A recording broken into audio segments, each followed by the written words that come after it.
புரட்சி தலைவர் எம்ஜிஆர் அவர்களுக்கும் இயக்குனர் இமயம் பாரதிராஜா அவர்களுக்கும் இடையில ஒரு அற்புதமான நட்பு, ஒரு பாச பிணைப்பு, ஒரு மரியாதை இருந்தது என்பது உங்களில் எத்தனை பேருக்கு தெரியும்? எம்ஜிஆர் அவர்கள் தமிழகத்தினுடைய முதலமைச்சராக இருக்கின்ற போது பாரதிராஜா அவர்களுக்காக செய்த தரமான சம்பவம் ஒன்று வரலாற்றில் பதிவாகி இருக்கிறது. இந்த சம்பவத்தை பற்றி நீங்க எப்பயாவது எங்கேயாவது கேள்விப்பட்டிருக்கிறீங்களா? பாரதிராஜா அவர்களுக்கும் எம்ஜிஆர் அவர்களுக்கும் இடையில இருந்த அந்த சுவாரஸ்யமான, பல மனது மறக்காத, வரலாற்றிலே பதியப்பட்ட சில முக்கிய விடயங்களை இந்த வீடியோ பதிவு உங்களுக்காக கொண்டு வருகிறது. வாங்க நண்பர்களே, வீடியோக்குள்ள போய் என்ன ஏதுன்றதை தெளிவா பார்க்கலாம். Welcome to JC centre. நான் ஜெயா. நண்பர்கள் எல்லோருக்கும் அன்பு வணக்கம். என்னினிய தமிழ் மக்களே, உங்கள் பாசத்துக்குரிய பாரதிராஜா பேசுகிறேன் என்று ஒரு அன்பான வார்த்தையினூடாக உலக தமிழ் நெஞ்சங்களினுடைய இதயங்களில் இடம் பிடித்த அரை நூற்றாண்டுக்கு மேலாக தமிழ் சினிமாவை கட்டியாண்டு ஒரு புதுவிதமான சினிமா அனுபவத்தை மக்கள் மனதிலே பதித்து கிராமிய சமூக கருத்துக்கள் நிறைந்த புதிய ரசனை மிக்க சினிமாவை மக்களுக்காக வழங்கி ஏராளமான திரை நட்சத்திரங்களை உருவாக்கி அறிமுகம் செய்து இந்த திரையுலகில் இசை, திரைப்படம், கதையம்சம் என்று ஏராளமான டெக்னிக்கல் சைட் என்று ஏராளமான விஷயங்களின் ஊடாக தமிழ் சினிமாவையும் தமிழ் கலைக்கும் பெருமை சேர்த்த ஒரு மாபெரும் மேதை உடல்நல குறைவின் காரணமாக சென்னையில் அவருடைய இல்லத்திலே காலமாக இருக்கிறார்.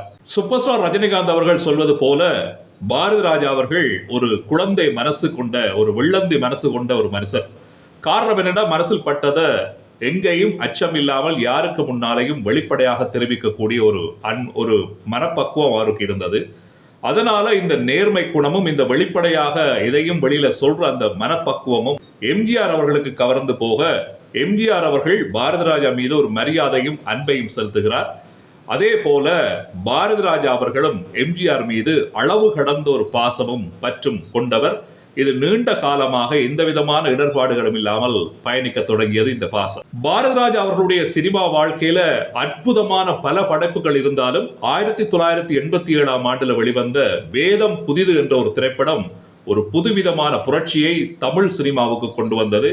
அற்புதமான சமூக கருத்துக்கள் மற்றும் சாதிய கோட்பாடுகளுக்கு எதிராக துணிச்சலாக பேசிய ஒரு திரைப்படம், ஒரு கதை களம் என்று சொல்லலாம். இந்த திரைப்படம் பாத்தீங்கன்னா சென்சார் போர்டுக்கு போகிறது. சென்சார் போர்ட்ல இந்த திரைப்படத்தை பார்க்கிறார்கள். பார்த்த சென்சார் போர்ட் என்ன செய்யுதுன்னு சொன்னால், இந்த திரைப்படத்துல சமூகத்துக்கு முரணான கருத்துக்கள் இருக்கிறது, இந்த திரைப்படத்தை வெளியிட முடியாது, வெளியிட்டா பல சிக்கல்கள், பிரச்சனைகள் ஏற்படும் என்று சொல்லி இந்த திரைப்படத்தினுடைய வெளியீட்டுக்கு ஒரு பெரிய முட்டுக்கட்டையை ஏற்படுத்தி விடுகிறது சென்சார் போர்ட்.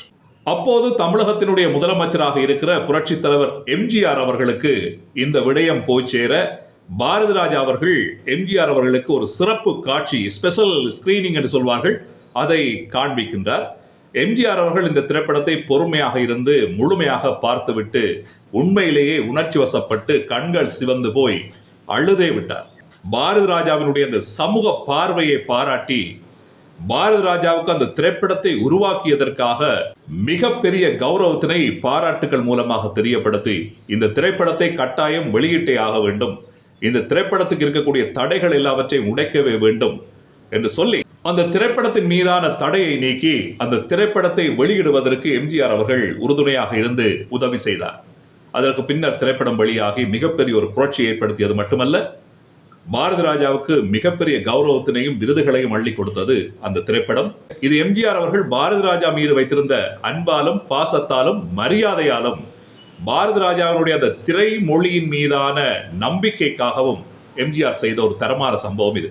இதே போல இன்னும் ஒரு முக்கியமான விடயம் நண்பர்களே, பாரதிராஜா 16 வயது நிலை என்ற ஒரு திரைப்படத்தின் ஊடாக தமிழ் சினிமாவை ஒரு புதிய பாதைக்கும் புதிய அணுகுமுறைக்கும் அழைத்து சென்றார். எப்படி என்று கேட்டீங்கன்றால், எம்ஜிஆர், சிவாஜி கணேசன் போன்றவர்களுடைய அந்த ஜாம்பவான்கள் தமிழ் சினிமாவில் இருந்த காலகட்டத்தில் பிரமாண்டமான செட்களை அமைத்து ஸ்டூடியோக்குள்ளதான் படப்பிடிப்புகள் நடத்துறது வழக்கமாக இருந்தது. ஒரு நாடக பாணியிலான ஒரு சினிமா மொழியாக அந்த காலத்தில் இருந்தது. பெரும்பாலான காட்சிகள், பெரும்பாலான சீக்வென்ஸ் எல்லாமே ஸ்டூடியோக்குள்ளதான் இருந்தது. தமிழ் சினிமா ஒட்டுமொத்தமாக ஸ்டூடியோக்குள்ளேயே முடங்கி போயிருந்தது. தமிழ் சினிமாவை ஸ்டூடியோவினுடைய பிடிகளில் இருந்து காப்பாற்றி, ஸ்டூடியோவுக்குள் முடங்கி கிடந்த தமிழ் சினிமாவை காப்பாற்றி திறந்த வெளி அரங்குகளுக்கு அழைத்து சென்று சுத்தமான காற்று, மண் வாசனை, இயற்கை அழகு என்பவற்றோடு கூடிய அந்த திரை மொழியை திரைக்கு கொண்டு வந்து மக்களை கவர்ந்தார் பாரதி ராஜா என்பதற்காக எம்ஜிஆர் அவர்கள் வெகுவாக பாரதி ராஜா அவர்களை பாராட்டினார். எம்ஜிஆர் அவர்கள் அந்த காலத்துல பாத்தீங்கன்னா தீவிரமான அரசியலில் ஈடுபட்டு கொண்டிருந்த காலத்திலும் கூட, அல்லது தீவிரமான அரசியல் இருந்த சூழ்நிலையிலும் கூட, பாரதி ராஜா அவர்கள் சென்னைக்கு வரும்போது அல்லது படப்பிடிப்பு இல்லாத நேரங்கள்ல அல்லது வேறு எங்கேனும் ஒரு நிகழ்ச்சிகளில் எம்ஜிஆர் அவர்கள் பாரதி ராஜா அவர்களை சந்திக்கின்ற போது அல்லது பாரதி ராஜா அவர்கள் எம்ஜிஆரை சந்திக்கின்ற போது தமிழ் சினிமா பற்றியும் தமிழ் சினிமாவினுடைய போக்குகள் பற்றியும் புதிய வரவுகள் பற்றியும் அதனுடைய ஆரோக்கிய தன்மை பற்றியும் இருவரும் கலந்து ஆழமாக சிந்தித்து பேசிக்கொள்வது வழக்கமாக இருந்ததா. இந்த விடயத்தை பாரதி ராஜா அவர்களிடம் இருந்து கேட்டு தெரிந்து கொள்வதில் எம்ஜிஆர் அவர்களுக்கு அப்படி ஒரு பிரியம். காரணம் அந்த மரியாதை, அந்த அன்பு, அந்த பாச பிணைப்பு. பாரதி ராஜா அவர்களினுடைய இயக்கத்தில் எம்ஜிஆர் அவர்கள் ஒரு திரைப்படத்திலும் நடிக்கவில்லை. ஆனால் பாரதி ராஜா அவர்களுக்கு அந்த நேரத்தில் எம்ஜிஆரை வைத்து இயக்க வேண்டும், ஒரு படத்தை ஏறும் என்று சொல்லி ஒரு ஆசை, ஒரு கனவு இருந்தது. அதே போல எம்ஜிஆர் அவர்களுக்கும் பாரதி ராஜாவினுடைய இயக்கத்தில் ஒரு படத்தில் நடிக்கணும் என்ற ஒரு ஆசை இருந்தது. பேச்சுவார்த்தைகள் அவ்வப்போது நடந்திருக்கிறது, கலந்துரையாடல்கள் அவ்வப்போது இடம்பெற்றிருக்கிறது என்பது பற்றிய செய்திகள் இருந்தாலும் அந்த கனவு இருவருக்கும் பலிக்கவே இல்லை. எம்ஜிஆர் அவர்களுடைய தீவிர அரசியல் பிரவேசமும் பாரதி ராஜா அவர்களினுடைய அந்த காலத்தில் பாரதி ராஜா அவர்கள் இருந்த அந்த பிஸி ஷெட்யூலும் இவர்களுக்கு ஒத்து வரவில்லை. இந்த விடயம் பாத்தீங்கன்னா இருவருக்கும் ஒரு பெரிய ஏமாற்றமாகி போச்சு. பாரதி ராஜா அவர்கள் அரசியலில் ஈடுபட வேண்டும் என்று சொல்லி எம்ஜிஆர் அவர்கள் விரும்பியதாகவும் அது சம்பந்தப்பட்ட சில விடயங்கள்ல கவனம் செலுத்தியதாகவும் செய்திகள் இருக்குது. ஆனால் இது எந்த அளவுக்கு உண்மைன்னு தெரியல, உறுதிப்படுத்துறதுக்கான சோர்சஸும் எனக்கு கிடைக்கல. பட் ஆனாலும் இந்த விடயத்தை இதுல பதிவு செய்து கொள்ளலாம்னு சொல்லி யோசிக்கிறேன். ஆகவே நண்பர்களே, புரட்சி தலைவர் எம்ஜிஆர் எந்த இடத்துல திறமை இருக்குது, யார் புனிதமான மனிதன், யார் நேர்மையோடு இருக்கிறார், யாருடைய மனதுக்குள்ள கள்ளம் கபடம் இல்லை என்றதை தெரிந்து கொண்டு அவர்களோடு நெருக்கமாக பழகி அவர்களுக்கு தேவையான அத்தனை உதவிகளையும் ஒத்தாசையும் கொடுக்கிறதுல எம்ஜிஆருக்கு நிகர் எம்ஜிஆர் தான். அவரை அடித்துக் கொள்ள ஆக்களே கிடையாது.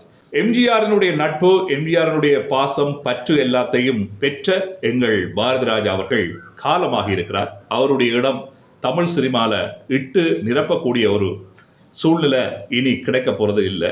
தமிழ் சினிமா எந்த கட்டத்தில் இருக்குது, அடுத்த கட்ட நகர்வுகள் என்ன, அதனுடைய பாதை என்ன, பயணம் என்னன்றது சினிமாவுக்கே தெரியாத ஒரு கட்டத்தில் இருக்கிறது.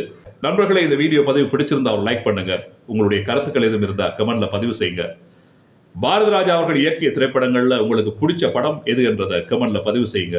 பாரதி ராஜா அவர்களுக்கும் எம்ஜிஆர் அவர்களுக்கும் இடையில இருந்த நட்பு பற்றி உங்களுக்கு ஏதேனும் தகவல் தெரிஞ்சா கமெண்ட்ல பதிவு செய்யுங்க, பார்த்து தெரிஞ்சு கொள்றேன். சப்ஸ்கிரைப் பண்ணி சப்போர்ட் பண்ணுங்க. மற்றும் ஒரு வீடியோ பதிவு உங்களை சந்திக்கின்றேன். அதுவரை நன்றி, வணக்கம்.